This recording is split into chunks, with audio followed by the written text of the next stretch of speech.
But before a single step is taken, Jack briefs you on the intelligence uncovered by one of his agents. It is an advantage over the queen you will seize upon while she has let her guard down. With each prototyping by each player, the royalty of both sides would evolve. The queen, with her ring of orbs 12-fold, would first take on the claws and ridged carapace of Ulysses, and then the wings and scales of Tereses' young dragon, and then the horns and gills and cloven hooves of Gamzee's fallen custodian, and so it would continue. Though a queen is a vain creature, she is also sworn to her duty. She would be braced for the heavy load of augmentation ahead. She could certainly withstand the 8 eyes of an arachnid. The fairy wings might at worst be frivolous, and the great bullhorns could even be regarded as striking additions. For that matter, the sultry lips of a mother grub might very plausibly suit her. She perhaps would wear a brave face even behind a dignified mustache, and the centauring of her lower torso could transpire without much complaint. She would dutifully indulge a lactating udder, and when all was said and done, doubling her head count would surely be insult to 11-fold injury, but nothing she hadn't essentially endured already, all in the name of her kingdom. But she would spare herself all of these additional debasements, because, before the rest came, there would only be one corruption to her figure she could not abide. Her vanity wouldn't allow it. She could not stand bearing the visage of the most loathsome creature known to existence. So vile is its appearance, so contemptible its purpose. All depictions of the creature, let alone all members of its population, are permanently banned from any jurisdiction in the reach of her agents. Those of its kind go by many names, and so does the reviled patron god they herald, the great destination, King Pond Squatter, speaker of the vast joke, or most commonly, Bilious Slick. His true name, of course, is forbidden, and wearing his face is where she drew the line. She removed the ring and concealed it within the royal vault, while she was quite sure no one was looking. She then retired to her private chamber, from which she would dispatch orders, no one the wiser of her disadvantage, or so she thought.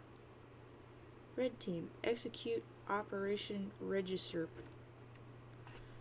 The operation in time would be a total success. The banished quasi-royal would make the future Alternian wasteland her home, until she was given a new purpose.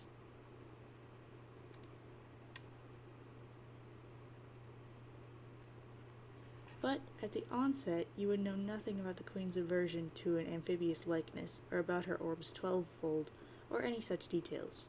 You were informed of her disadvantage, and would act accordingly.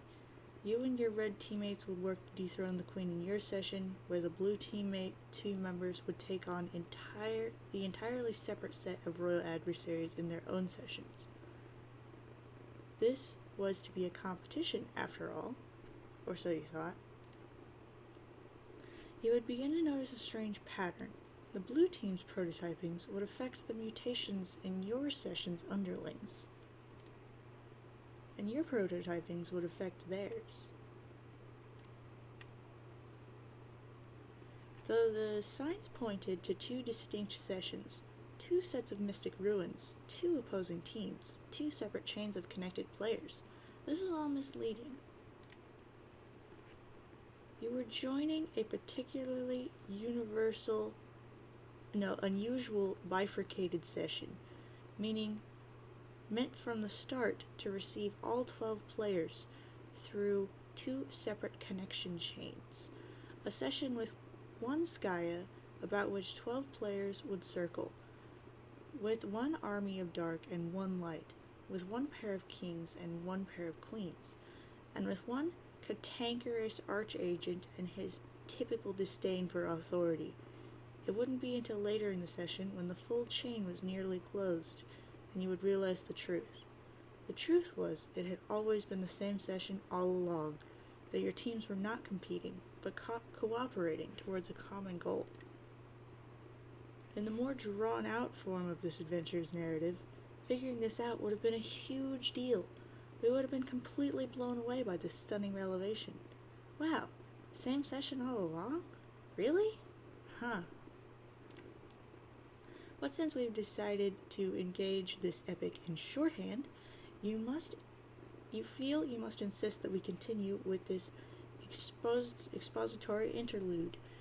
It would turn out the arrangement of planets looked like this, rather, bifurcated from each other, each team appearing to comprise a distinct chain in a distinct session without the luxury of the complete picture we see here. It appeared that way until it was time to link the two chains, completing the Circuit 12 and uniting the teams. For these final two links, Skya had a plan, as it did with the order of every preceding link, and as it did with the paradoxical seeding of its own players on the surface of the planet it would later devastate to buy itself time. Its plan was as inescapable as all the others, and as inevitable as the reckoning it would ultimately face. Mobius double reach around. After watching the phrases Mobius double and reach around toggle for a few minutes, while in a sort of stupor, you finally snap out of it. Your attention drifts towards these two symbols. You would try to be these mysterious characters, but you suspect you would fail, so you don't bother. They're way too mysterious for you to be them yet. Seriously, what's up with these guys? Do they live under the water or something? What's their deal? We'll learn all about them a little later. For that matter, what about this young lady? What's her deal? We'll probably find out about her later too. It will probably be quite some time before you get to be her. It could very well be pages and pages and pages and pages and pages and pages. Seriously, it could take forever. Enter your name. Your name is Kanya. Well, I've always said it that. Yeah, we'll go Kanya. Miriam. You are one of the few of your kind who can withstand the blistering Alternian sun, and perhaps the only one who enjoys the feel of its rays. As such, you are one of the few of your kind who is taking a shining to landscaping. You have cultivated a lush oasis around your hive, and in particular, you have honed your craft through the art of topiary, sculpting your trees to match the puffy oracles from your dreams. You have embraced the tool of this trade, which conveniently is the weapon of choice for those who would hunt the heinous broods of the undead which crawl from the sand at sunrise to feast on the light and the living. It would be convenient if you actually hunted them, but it is of course far too dangerous, every bit as suicidal as attempting to poach the terrible muscle beasts that roam at night. So you indulge your bright fascination with these grim thoughts through literature. With the grim through literature. Just before the sun goes down and you join your flora in rest, you immerse yourself in tales of rainbow drinkers and shadow droppers and forbidden passion. You are one of the few of your kind with jade green blood. As such, you are one of the few who could be selected and raised by a virgin mother grub, an event so rare as to elude documented precedent. She would defend you from desert threats. Yep, and though her life would be short, in time, you would assure her of progeny. You are one of the few of your kind whose affection for the aesthetic is strongly overpowers instinctive regard for the utilitarian. As such, you are one of the few of your kind who has developed a zeal for fashion and design and lively, colorful patterns. You decorate your hive with flora and fabric, as delicately or aggressively as inspiration demands. You are a seamstress, or a rag ripper, or a tree trimmer, or a lumberjack, whatever you care to be, and your unique hive is equipped with a great supply of advanced technology to accommodate your interests. The technology, and indeed the hive itself, were all recovered from the ruins nearby when you were very young.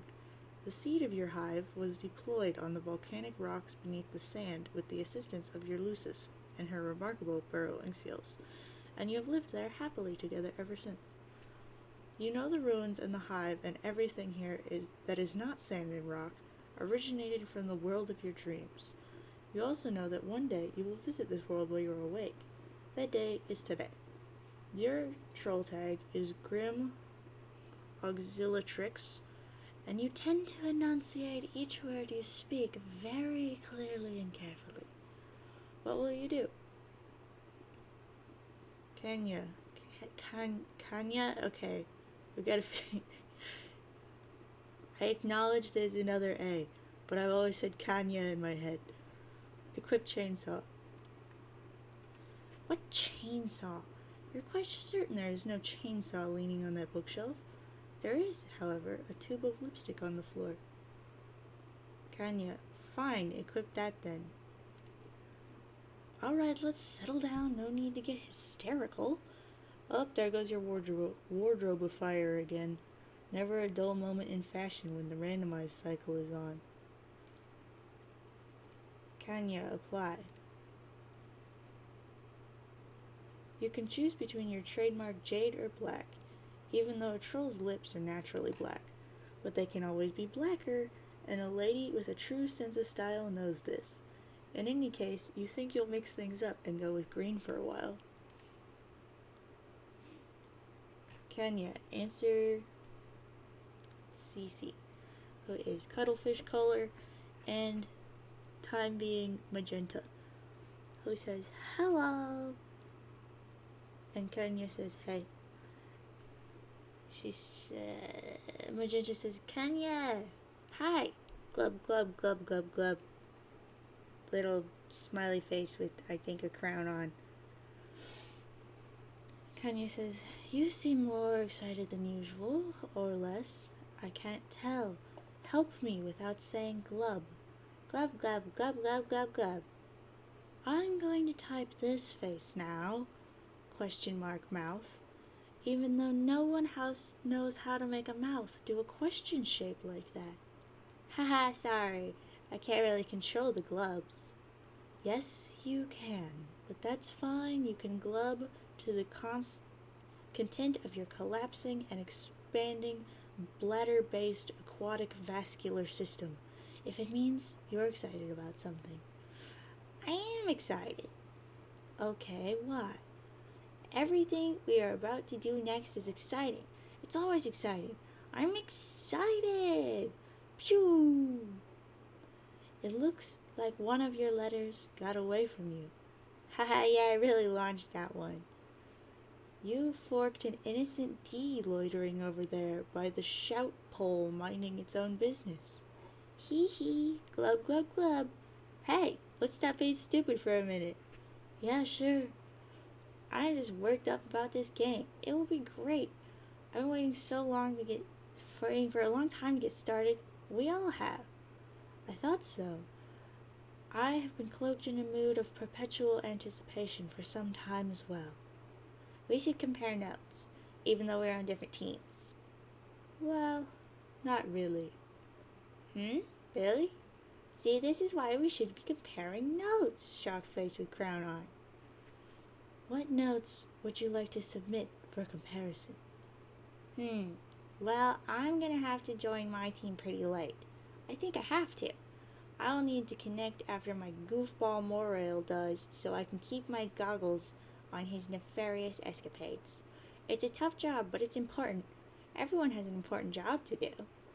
Yeah. Isn't that what you're doing too? Joining late to keep an eye on yours?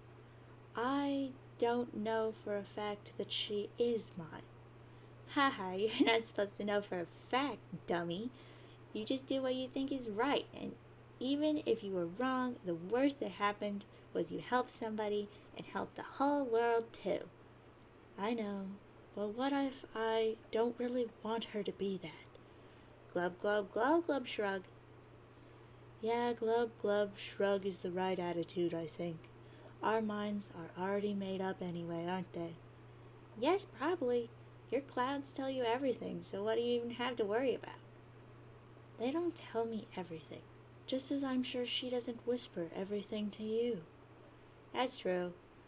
Oh, shucks, now I'm gonna be sad. She'll be gone soon. Sad face. Though I guess it will be a relief not to have to worry about keeping her voice down anymore. I wonder if any other kid on the planet has as many burdens in the fire as you. I doubt it. They aren't burdens? Okay, I guess they are. But I love them, and I wouldn't have it any other way, because this is why I'm here. On that note, I think I'm going to have to say goodbye to her. Maybe you should too while you have the chance. Even though I'll see her again soon, which still seems kind of strange to me.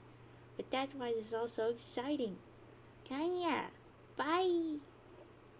And she sees strolling Kanya. Kanya, check on Lucis. You had nearly forgotten. Today her time would come. Maybe you should be there in her final moment. But it isn't exactly final, is it? Death is pretty confusing without the finality.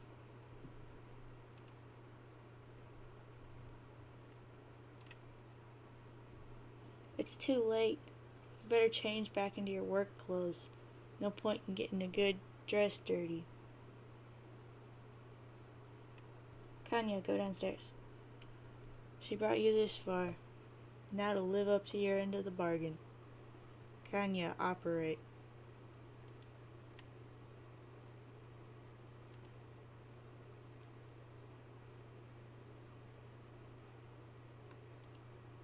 Splorch. Kanya, captcha-log that thing. You secure the matriorb through your chastity modus. Safe and sound. You will serendipitously discover the key to unlock this card when and only when you are ready to use this item, and not a moment before. Look at this mess. All this blood and sunlight are stirring bright feelings within. You often fantasize about being a true rainbow drinker from your literature. It would be a life of darting between the shadows, of persecution and being misunderstood, and of romance. You would drink heavily from its multicolored well, and the hemospectrum would be your wine list preceding the great feast of passion. Surely it couldn't hurt, while no one is looking. Kanya, just a taste. Blah. Kanya, meddle with Morale. Who is Aqua, who says, what? And Kanya says, just wanted to know, is your Lucis dead yet? And then, you then proceeded to have the rest of this conversation we already read, bugging and fussing and meddling through the special and magical union one can only describe as being in moral allegiance with another.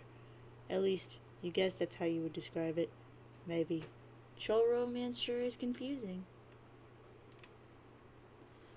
You'll put her out of your mind for a while. It should be hours before you have to connect with her anyway. Might as well pack this thing up and head inside. Oh, what now? What could this guy want? It never ends. Kanya, answer CA. Who is Caligula's Aquarium. Hi, babe. Who is Purple? Purple began trolling Kanya. He says, Ken, make her talk to me, do something. And she says, who? He says, oh, you're no good, conniving, freaking, backstabbing girl crush, that's who. She says, overstating our relationship won't make me feel very cooperative.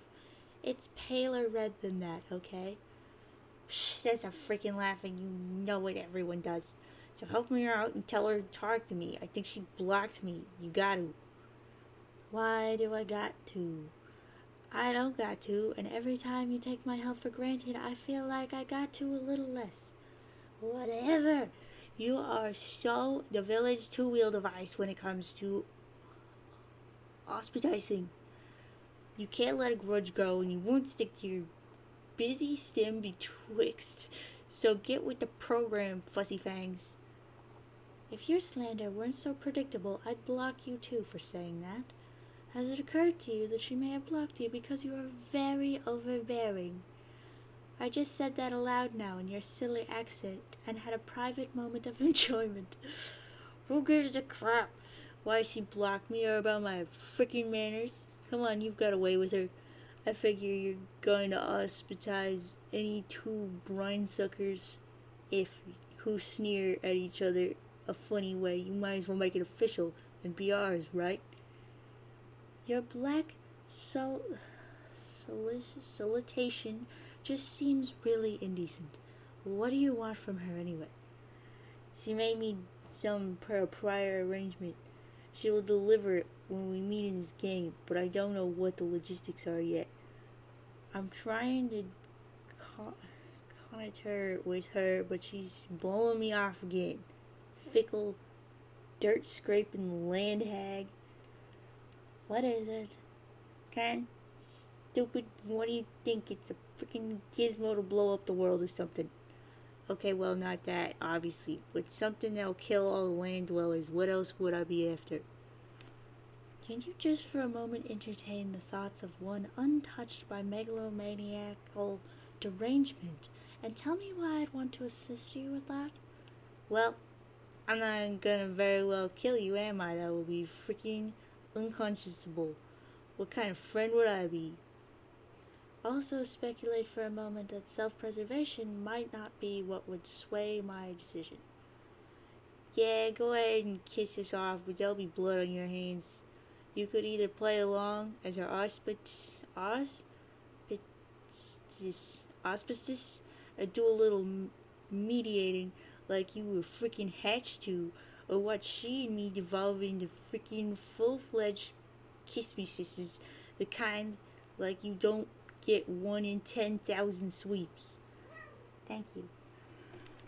You know, that's what it would be. There would be rainbows. Rainbow rivers running through star systems, all like nebulas and like liquid fireworks. It would be beautiful and heartbreaking all at once. You should read up on your history instead of pouring through that gosh awful sunny rubbish. It's just laborious listening to this. I'm sorry. None of it matters. Yeah, it does. It's important. Sorry, but the fate of the race and purity of the bloodline is important. Excuse me for being concerned. I know, but you really should know by now that the world will end tonight regardless. Land and sea dwellers alike will die because of the game we are about to play. And I agree, the fate of the race is important, but it's in my hands now. All of ours, really. Huh. Well, okay. Really. Ordinarily, I call bullcrap on terrible, stinking BS like that, but I know you don't really lie about stuff. Unless it's to yourself. But that's why I even bother talking to you. I wouldn't even be here saying any of this otherwise. So did your clouds tell you that? The doomsday scenario in particular? No, not exactly. I got clouds and they don't tell me crap. They hide nothing but misfortune and monstrosities. Freaking pain in the butt, freaking clouds. So how do you know that? I have another source. Okay, well, you are jacked tight the frick into this thing so many ways I don't even know what to say anymore. Whatever, we will just play and find out, I guess. So, can you tell her to talk to me anyway? No. Gosh dang it. See, me and our teammates, we've got to have a powwow or something. You aren't actually on the same team. Frick. Fine. I get it, I'll step off. You don't want to be our auspicious because you don't want to get locked in that sort of relation with her. I can respect that. No, that's not it. Yeah, it is. Your feelings run pretty awful ruddy, methinks. Everybody knows that. Especially that butt-blood car cat. He and me have you so pegged about this, it's upright silly. But it's cool, it's totally fine. Don't worry. I'll leave you alone and give you a shot. It's unbelievable. Her patience. What? Whoa, wait, who? Never mind. Okay, wait. Did she talk to you today? What did she say? Or glub. Whatever. Something about longing to touch you indiscreetly. What? And that she's basically in the scarlet throes for you, as deep in the flushed quadrant as one can be. Wait, did she actually say that in confidence? To the letter. Can you copy exactly what she said? Absolutely not. This is bullcrap. You're BSing me in some way awful. You don't lie, but you do tease, and I'll transfuse my kick-butt royal blood out with incontinent muscle beast discharge if I won't know when I'm getting hooked. Yeah, she's just a concerned morale, looking out for you. That's all. Ah, frick. See, I'm telling you, you gotta play your cards right. What do you mean? You're not savvy about how you define yourself to people.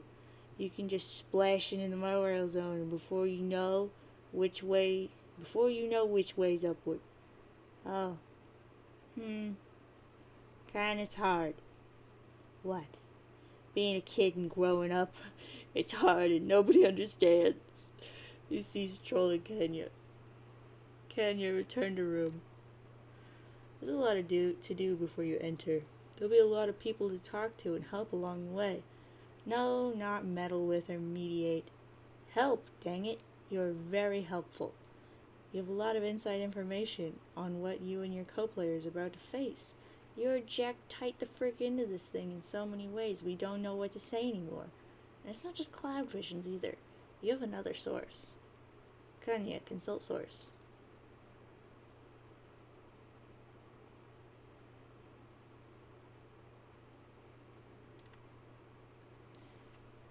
In one dream, the clouds pointed you to the address of a server hidden in an obscure pocket of a realm unknowable to mortals.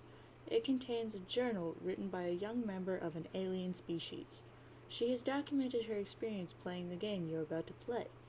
You can only assume this took place a long time ago. This race is likely ancient, preceding yours by millions of sweeps, maybe billions. You try to imagine the adventures of these players. Were they successful in repopulating their race? Did they manage to protect their matriorb and hatch a new mother grub?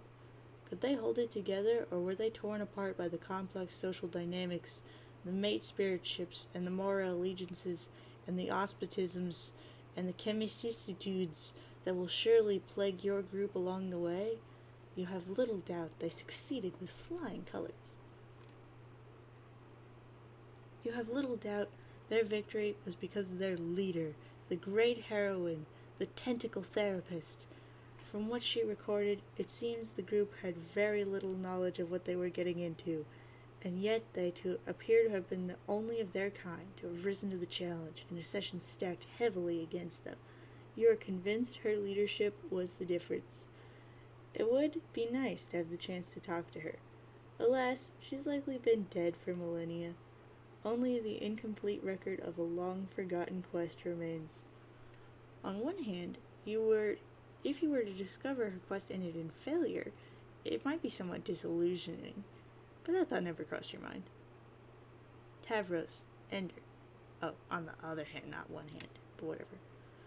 Having narrowly dodged obliteration, you take your place as the Page of Breath in the land of Sand and Zephyr. And in time... Tavros, says Vriska, go outside and look what I built for you. You're gonna flip. He says, okay. I think this is probably meant to antagonize me. What are you talking about? Look at my beautiful building. Don't you think it's about time someone got a little creative with this game? Maybe. Everyone always wants to think the boring way. Didn't we make a truce, Tavros? That we would try to be less boring from now on? You don't want to break your truce with me, do you, Tavros? No. Great. Now get climbing. Please don't read this as a boring thing, I hope, but it's physically impossible to do that, mostly. Man, I knew it. Terra Snooze is back in action. Why don't you, in a not boring way, build more inclined surfaces like you did over there? Maybe you could color them with fun colors so you won't think they're boring and get angry at me some more. I I built that ramp because we were in a hurry to save your life, remember? A dead Tavros is even more boring than an alive and crippled Tavros by a slim margin. My stair structure is lovely and I'm not changing it. Now hop up out of your wheel device and get climbing. Climbing. Or crawling. Whatever. Stop being so helpless. It's pathetic. It'll take a long time. What's the rush? You're in the game, safe and sound. Look in the sky. Do you see any meteors? I sure don't. But there are imps all around, and I'll be sort of defenseless lying down on stairs. You did not just use that excuse. We both know you can commune with these things. Hey, why don't you physically command them to carry you up? Psychically. Oh my gosh, that is a great idea. Once again, leave it to Vriska to come up with the creative solutions. I wouldn't really want to make them do that. I just don't understand why we can't do this the easy way. What good would that do you? Whatever the purpose of this game is, it makes you work hard for it. That way, you become stronger along the way and you are better prepared for whatever's next. Remember when we used to flirt together? It was the exact same principle, and that's why you were always outmatched. You were too soft and not well prepared. Nothing comes easy, Tavros. That's why we go through the trials in the brooding caverns when we're young, to make sure we are strong when we come out. Do you remember the trials, Tavros? Not very well, no. Well, I do, and they were a binge. But now that I think about it, it would make perfect sense if your trials were really easy by some mistake. That is why you are such a soggy phlegm sponge, and why you got picked by such a sad, frail little Lucis. It's a sad face with horns. But that's okay. It probably wasn't your fault. Just a bad break. You're lucky you have me as a server player, so I can challenge you and help you get strong. Now hop out of that seat and get climbing. I'll deliver the device to you once you are at the top. Climb, pupa, climb. Maybe I should ask Tinkerbull about this. He's really smart now that he can talk. No! You don't need help from your lame bull fairy. He's only holding you back. He's my friend. Gosh, pathetic. This is getting frustrating. Why did I have to get stuck with this useless bastard? Just my luck. Do you have any idea how inconvenient this is? Do you have any sympathy for what I'm dealing with here? You are so inconsiderate. You just sit there looking smug. It's infuriating to look at you. You haven't even thanked me, or apologized for that matter. Thanks, Vriska, for saving my life. It sure was brave and heroic and pretty of you. Also, I'm sorry from the bottom of my nook. Seriously, how hard would that have been? Okay, thanks, I guess. But sorry for what? For being a useless crap, you butt. You want me to apologize for being paralyzed? Yes, say you're sorry. I don't mean to be rude or boring, but that's ridiculous given the circumstances. Bull crap. It's something called basic decency and civility, you fudge-blooded boar. Now get down on your useless wobbly knees and apologize. No, I don't want to. Angry face, open mouth. Apologize, pupa. Apologize. Say you're sorry for being a useless crap. Whee! Tavros summoned Rufio. Now she's done it. She's awoken the mighty inner fury that is Rufio. But unfortunately, Rufio is not real. He's imaginary, a fake, like a made-up friend, the way fairies are. You continue to be sad and alone. Vriska, whee!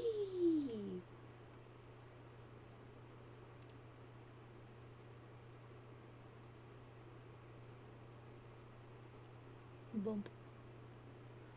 Kanya, meditate.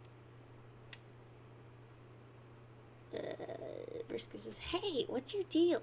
Shouldn't you be helping me out of this jam instead of fussing with my plumbing?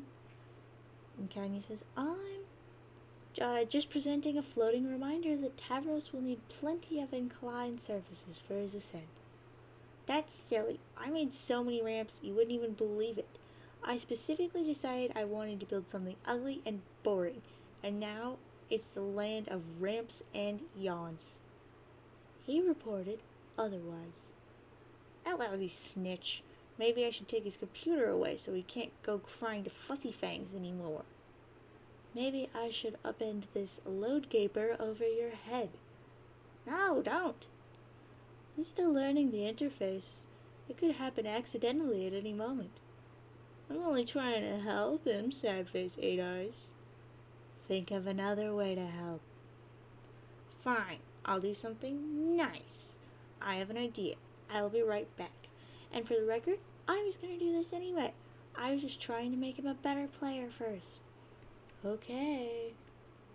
In the meantime, how about I serve my client player the way I think is best, and you can do the same for yours? I thought I was. Vriska, scurry downstairs. You make your way down to one of your innumerable loot strongholds, where you stash riches and gold and jewels and the prizes plundered during your campaigns. There they are, your rocket boots. You must confess you will find favor with just about any kind of footwear as long as it is bright red. You would wear these striking boots even if they were broken pieces of junk. But as it happens, they work just fine and they are awesome. Vriska, take them. Vriska, go back up. Quit cleaning up after me! You are so ridiculous.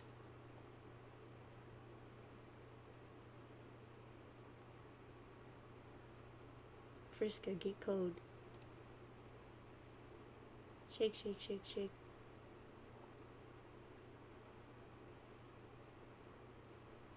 Shoes. Vriska, send code. Shoes. Tavros, alchemize. Tavros, fly, pupa.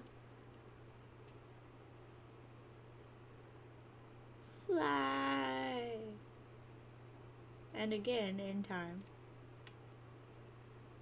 Tavros, lead fearsome entourage into ruins. Commune. Tavros, confer with teammate. Yes, another piece fits. We are making some strict progress on this puzzle. Oh, that's cool, I guess. So where do you think is the next one? I don't know. Probably buried in the stupid sand somewhere like all the others. Okay, that's mostly what I was thinking too, but it suddenly doesn't sound like you think the puzzle is cool. The puzzle sucks. All these puzzles suck. If I have to help you put one more dumb slab of boring rock into another stupid wall indentation, I'm gonna put an indentation into my desk with my face. But, it looks like a frog. And that's kind of fun. Snore. These puzzles are for wigglers. I solved way better puzzles than this in my heyday as Mindfang. Oh look, some ruins. Oh look, another mysterious recess in the wall. I wonder if something fits in there. It probably just opens a secret passage to more wall indentations. I am so over this puzzle. But they're necessary to solve, aren't they? To find new magic artifacts and things, and learn more about the lore of this land. Tavros, let me let you in on a little secret about the lore of your land. It's boring! And he's a shark face with horns. The minds of your consorts are very soft and impressionable, as easily manipulated as all those imps you've been bossing around. I have picked apart their tiny little lizard brains and seen through all the smoke and mirrors of their riddles. I've gotten to the truth they are guarding. The great big mystery behind this planet. And you know what it is, Tavros? No. It's bullcrap. Meaningless boring, fanciful bullcrap wrapped in flowery poems to keep you guessing. It all leads to one thing anyway, and that's what we should put our attention on. Real gamers cut to the chase. They power through all the nonsense and go for the gold. They cheat, Tavros. It's time you learned to start cheating. I thought I kind of was cheating by making friends with monsters. Well, it's a good start. You're bending the rules and getting stuff done. Okay, I will admit, I'm fairly impressed with your progress so far. Even though you still probably haven't killed a single enemy. No, don't bother. I know you haven't. But maybe that's okay. Maybe it's just your style, and your real strength is surrounding yourself with allies who are much stronger than you. Like me. I'm sure there's more than one way up the etch ladder. In your case, probably the only way is to roll gently up the etch ramp. The path of the invalid. Yeah, I agree. But I think it's time to stop fricking around. You need to be challenged more. I've been designing a quest for you that should test your true limits. Oh, is that what you were doing all this time? Yes. I mean, not that I don't appreciate it, but don't you have your own quest to do? Yeah, well, after she got me in the game, Kanya just left me in the lurch. Probably because she's dealing with her own crisis now. Which is just as well, because I was starting to get nannied hard. You wouldn't even believe it. Nannied. So I have some time to kill. I drew you a map. Whoa! Here, take a look. It marks what will be your new destination, where you'll find the ultimate challenge. Tavros, look at map. More boring puzzles. Ignore them. Zzz. Go to 7th gate. Go here. Where does it go? I have determined from your consorts that there is a terrible monster deep underground. It guards a hoard of treasure bigger than either of us can imagine. It's called the Denizen, and it's the boss of your whole planet. Tavros, you will go and face your Denizen. Won't that be too difficult? It will be the most powerful adversary you've ever met, but you can handle it. I believe in you. Thanks. I mean, I respect that you have lots of piratey bravado and about stuff, and you type fast about it, but I think this is foolish and not sensible. We will probably just get killed, realistically. Maybe. It's the risk you take by being a brave adventurer. But it's a good opportunity to apply your cunning. Maybe you can rally a huge army to bend to your will and overwhelm the monster? Who knows? It's up to you. This is it, Tavros. It's time to sink or swim. I should get Kanya's advice. Or maybe Karkat, since he's the leader. No! Oh gosh, every time. Always going and getting others to bail you out. Anyway, Kanya is missing in action, and Karkat has his head up his nook with his new stabby hate friend. Neither can help you. It's just hard to figure out if you really think this is a good idea strategically, or if it's more of the thing where you harass me but sound excited about it. Tavros, I know nobody believes me about this, probably not even a gullible dope like you, but I actually care about your advancement as a player. Everything I have done has been to make you stronger. Okay, I still don't know what to believe about that. Ugh, you are useless. I'm done talking about this. Now shut up and point that cherry vehicle of yours towards the X on the map. Next stop, Gate 7. Let's go. This isn't optional. You know very well that I can make you go to that gate whether you want to or not. But I would rather not have it come to that. What will it be? Advance or advance? Okay, I will go. Oh, one last thing. Equip your boy Skylark outfit. This will be Pupa's last stand. I mean, sit. Tavros, point cherry vehicle towards X on map. crash. You proceed through what seems to be your second gate into the land of maps and treasure. The thief of light lies in wait. Vriska, wake up. Oh my, it appears Pupa Pan himself has flown through your window while you were asleep. How exciting. Surely he is here to take you away on the advantage of a lifetime adventure. He is more dreamy and heroic than you ever imagined. But what's this? It seems the legendary boy Skylark has misplaced his shadow. He is looking everywhere for it, to no avail. He's having a devil of a time, what with being paralyzed from the waist down and all. He clearly needs your help. Vriska, help Pupa find Shadow. Pupa, you truly are a silly goose. Your shadow has been trapped underneath your useless torso this whole time.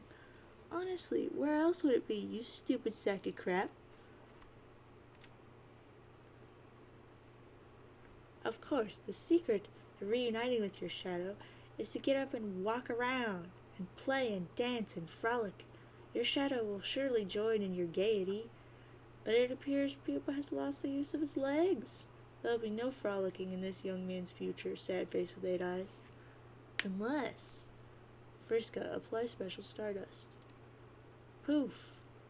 Everyone knows that just a pinch of special stardust, along with a happy thought, will allow any boy to get up and walk again. Everyone knows this because it is in the classic tale, Pupa Pan. Young Pupa flies through the window of a fairy girl's respite block, falls on the floor, and has trouble getting up like an enormous pansy. The fairy girl then helps him walk again, and in return, because he teaches her to fly, even though she probably already knows how to fly, and in return he teaches her whatever, because she's a fairy. They fly out of her window together and have magical adventures for many sweeps thereafter. To be honest, you hardly know a dang thing about Pupa Pan, but you do not care. Pupa remains as pathetic and useless as ever. The stardust did nothing, probably because it's just glittery powder with no magical properties whatsoever and is basically bullcrap. Because, in case it wasn't clear, magic isn't real, and neither are miracles. Or, it could just be that Pupa has failed to have a happy thought. Your duty is clear. You will have to make him have happy thoughts. Vriska, make Pupa have happy thoughts.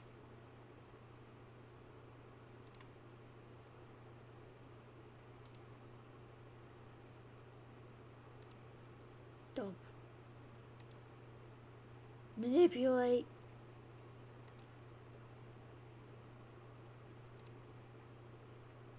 Slow. Kanya, deal with your own crisis. Phew, crisis resolved. It was no doubt harrowing and suspenseful. But in the meantime, you have left your client player in the lurch. Ideally, she has not gotten herself in too much trouble. And ideally, the dramatic irony has not gotten so thick you could draw a dotted line on it with a tube of lipstick and cut it in half with a chainsaw. Kanya, return to serving client.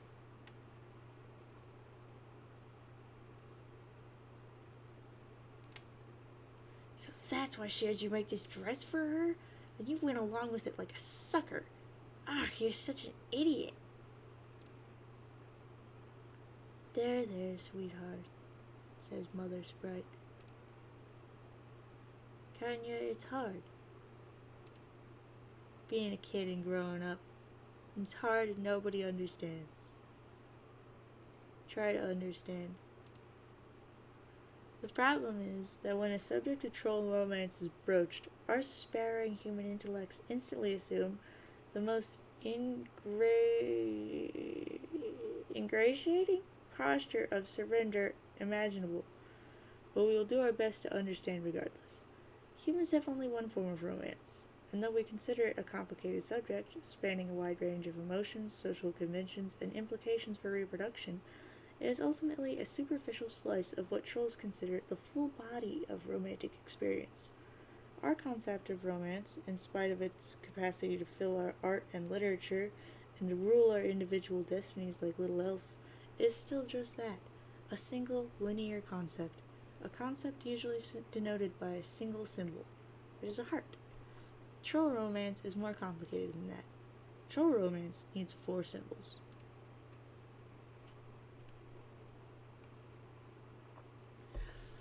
Their understanding for romance is divided into halves, and halved again, producing 4 quadrants: the flushed quadrant, the caligneous quadrant, the pale quadrant, and the ashen quadrant. Each quadrant is grouped by the half they share, whether horizontally or vertically, depending on the overlapping properties one examines. The sharpest dichotomy from an emotional perspective is drawn between red romance and black romance. Red romance, comprised of the flushed and pale quadrants, is a form of romance rooted in strongly positive emotions. Black romance, with its caligneous and ashen quadrants, is rooted in the strongly negative. On the other hand, the vertical bifurcation has to do with the purpose of the relationship, regardless of the emotions behind it.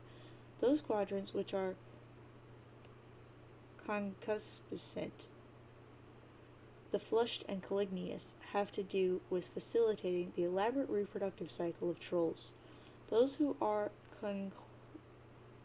conciliatory, the pale and ashen, would be more closely likened to platonic relationships by human standards. There are many parallels between human relationships and the various facets of troll romance. Humans have words to describe relationships of a negative nature or platonic nature. The difference is, for humans, those relationships would never be conceptually grouped with romance. Establishing these sorts of relationships for humans is not driven by the same primal forces that drive our tendency to couple romantically.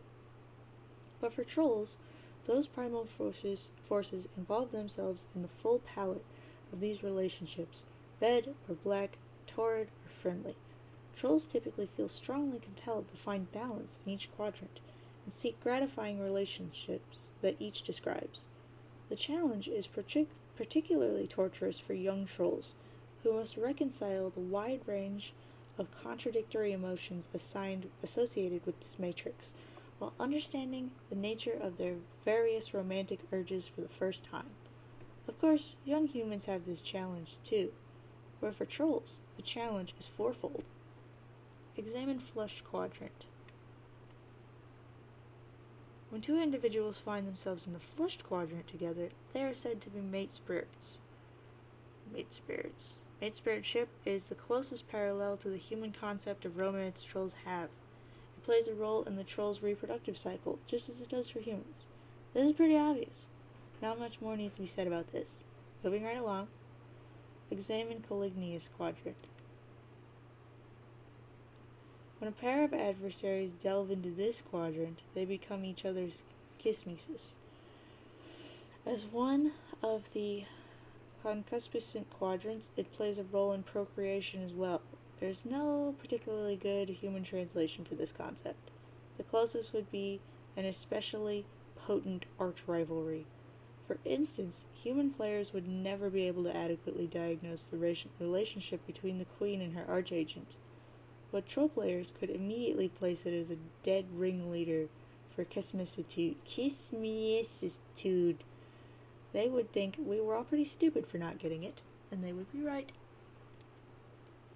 Trolls have a complicated reproductive cycle. It's probably best not to examine it in too much detail. They need to seek out concupiscent partners. The need comes with more urgency than typical reproductive instincts.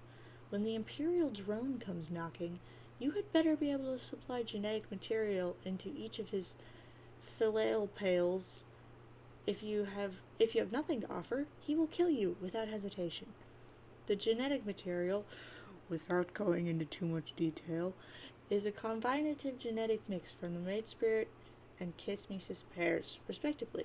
The pails are all offered to the mother grub, who can only receive such pre-combined material. She then combines all of it into one incestuous slurry and begins her brooding. This doesn't mean the initial combination was for naught, however. In the slurry, more dominant genes rise to the fore, while the more recessive genes find less representation in the brood. Especially strong mate spirit and kismesis pairings yield more dominant genetic material. The more powerful the competent complement or potent the rivalry, the more dominant the genes. Potent the rivalry, the more dominant the genes. Troll reproduction sure is weird. We all take a moment to lament how pedestrian the human reproductive system is, and further lament that the phrase incestuous slurry is not a feature of common parlance in human civilization. Examine Ashen Quadrant. This quadrant involves a particular type of three-way relationship of black romantic nature. Following on the conciliatory scale, it has no bearing on the reproductive cycle except for indirect ramifications. When two trolls are locked in a feud or otherwise contentious relationship, one can intervene and become their auspices. The auspices mediates between the two, playing the role of a peacekeeper, preventing the feud from boiling over into a fully collagenous rivalry.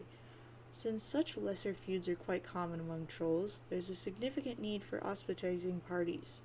Without them, too many ashen feuds would become coligneous, and would be in a conflict with other exclusive Kesmisist relationships, leading to a great deal of social complexity and sore feelings, even more so than black romance usually involves. Without auspicicism, the result would be widespread black infidelity. The relationship each quadrant describes tends to be malleable, if not volatile, especially on the conspicuous half where more torrid emotions remain. It doesn't take much time to flip a switch and transmute black rom feelings into red rom, and vice versa. In many cases, one party will have red feelings while the other has black. It will often be the case that one party's feelings will swap to match the other's, since there is no quadrant which naturally accommodates such a disparity. But thereafter, it's not uncommon for the two to toggle between red and black in unison now and then. These scenarios naturally result in both red and black infidelities. This sort of relationship volatility is why conciliatory relationships are an important part of troll romance. An auspice can stabilize particularly turbulent relationships. If the auspice fails to mediate properly or has no interest in the role, or perhaps has different romantic intentions him/herself altogether, then the relationship often quickly deteriorates into one of an especially hostile and torrid nature. There are many outside factors and influences tugging and pulling these relationships in different directions, and unlike humans, who have very orderly, simple, straightforward romantic relationships without exception, trolls exist in a state of almost perpetual confusion, and generally have no idea what the heck is going on. Being confused by troll relationships is one thing we do have in common, though. Examine Pale Quadrant. Stop blinking. This quadrant presides over moral allegiance, the other conciliatory relationship. A reasonable human translation would be the concept of a soulmate, but in a more Platonic sense, and with more specific social purpose. Trolls are a very angry and violent race. Some are more hot-tempered and dangerous than others, to the extent that if left to their own devices, they would present a serious threat to society, or even to themselves.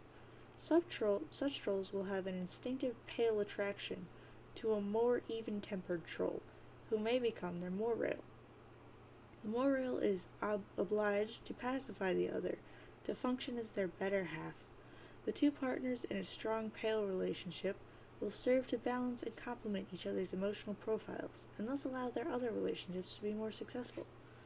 It's often ambiguous, especially among young trolls, whether a bond formed between an acquaintance is a true moral allegiance, or the usual variety of Platonic involvement. Furthermore, romantic intentions of a more flush nature can often be mistaken for paler leanings, much to the frustration of the suitor. But for some pale pairings, as the one above, it will be strikingly obvious to all who know them. And yet others will seem to have been hatched for each other. And yet others... Wait, more troll romance exposition, please. Gosh, you just can't get enough of this, can you? That would have been a great point for transition out of this illustrated sociological study, but sure, if you insist. Now, see, what's going on here is perfectly simple. when the full matrix of troll romance is in action, we have, hey, why don't you figure it out? You should be an expert in all this by now anyway. Later, our troll hero would try to explain this to our human hero, attempting to convey all the nuance of troll romance through a nearly verbatim recitation of the preceding excerpts. He would try to describe how rich and textured the troll romantic comedies were compared to the one-dimensional schlock of our human cinematic counterparts.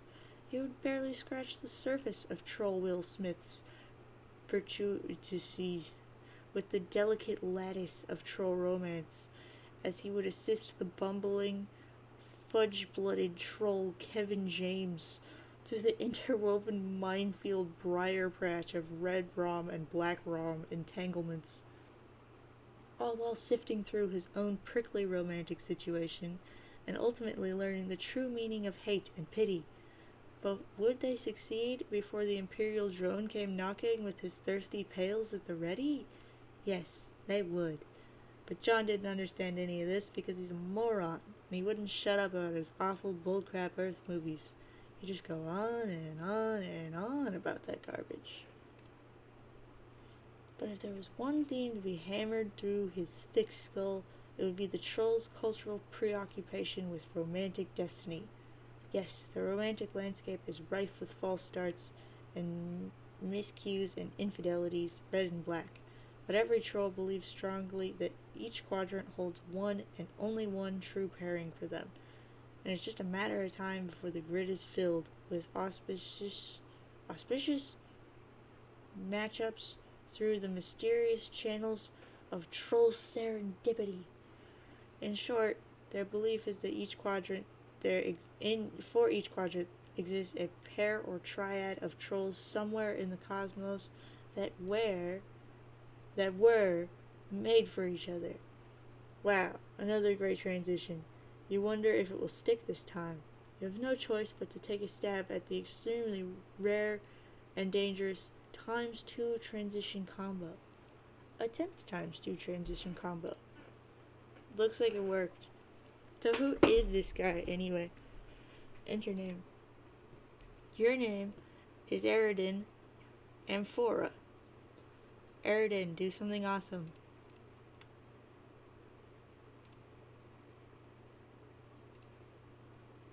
Wait for it. Wait.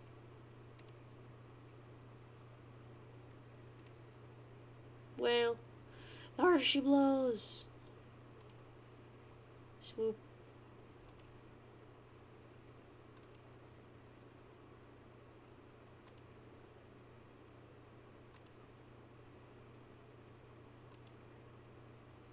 Fish food. Okay, that guy's pretty much squared away. What about her? ×2 transition combo. Enter name. Your name is Feferi Pixes. Feferi, do something adorable. Swim.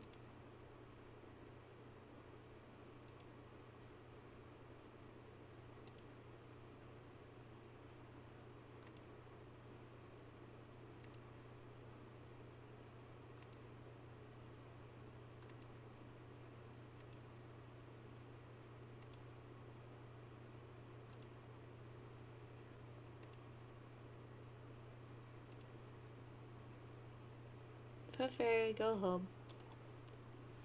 I should keep her quiet for a while. At least, until she dies.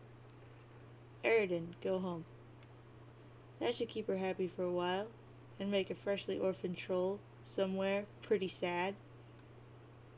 Eridan, examine block. You conveniently return to your respite block so that we may study your variety of interests. This was very considerate of you.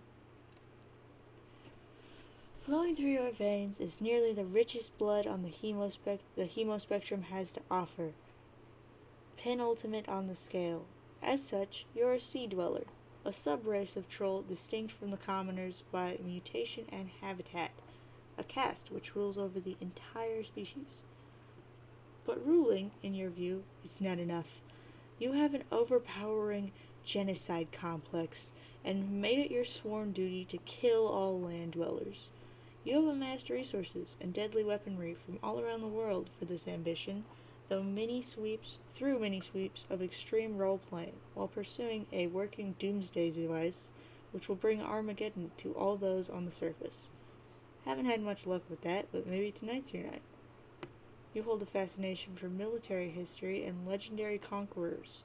You have dubiously modeled your profile and exploits after the most notorious figures in their story, which are bristling with the glory and victory and the sting of defeat, and political machinations and romantic intrigue. This is an image you are careful to craft through exaggerated emotional theatrics, and your penchant for mass murder notwithstanding, people tend to regard you as a bit of a tool. You also like magic, even though you know it to be fake, like a made-up friend, the way wizards are. Made-up, make-believe, fakey fakes. Still fun though. Your troll tag is Caligula's Aquarium, and you speak with a very weird and sort of wavy sounding accent. You hold off on doing anything for the moment on account of courtesy to fellow royalty. Feferi, examine block. On the subject of courtesy, you have also returned to your block, so we can get a better look at you. Again, quite considerate. Royalty sure is civilized. You are also a sea dweller.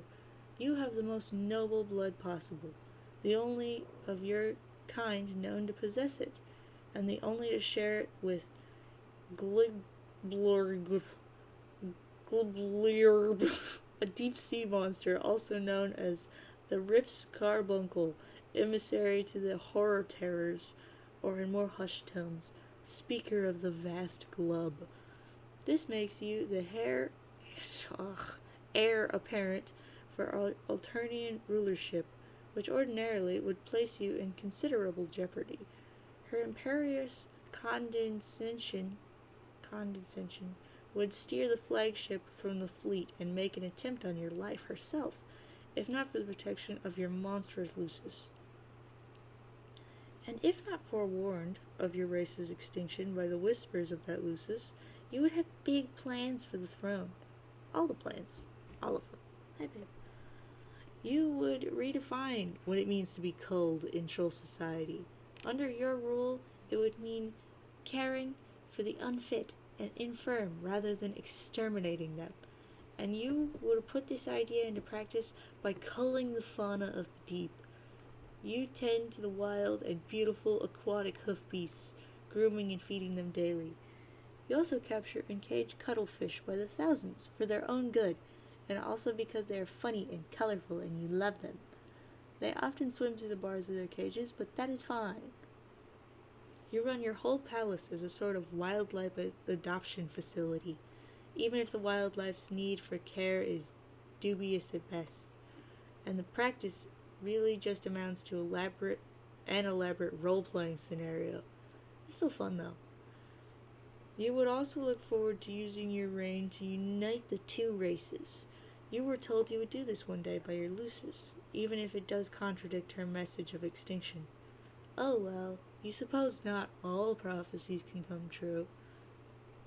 Your troll tag is Cuttlefish Color, and you have a hard time not getting really excited about practically everything. What will you both do?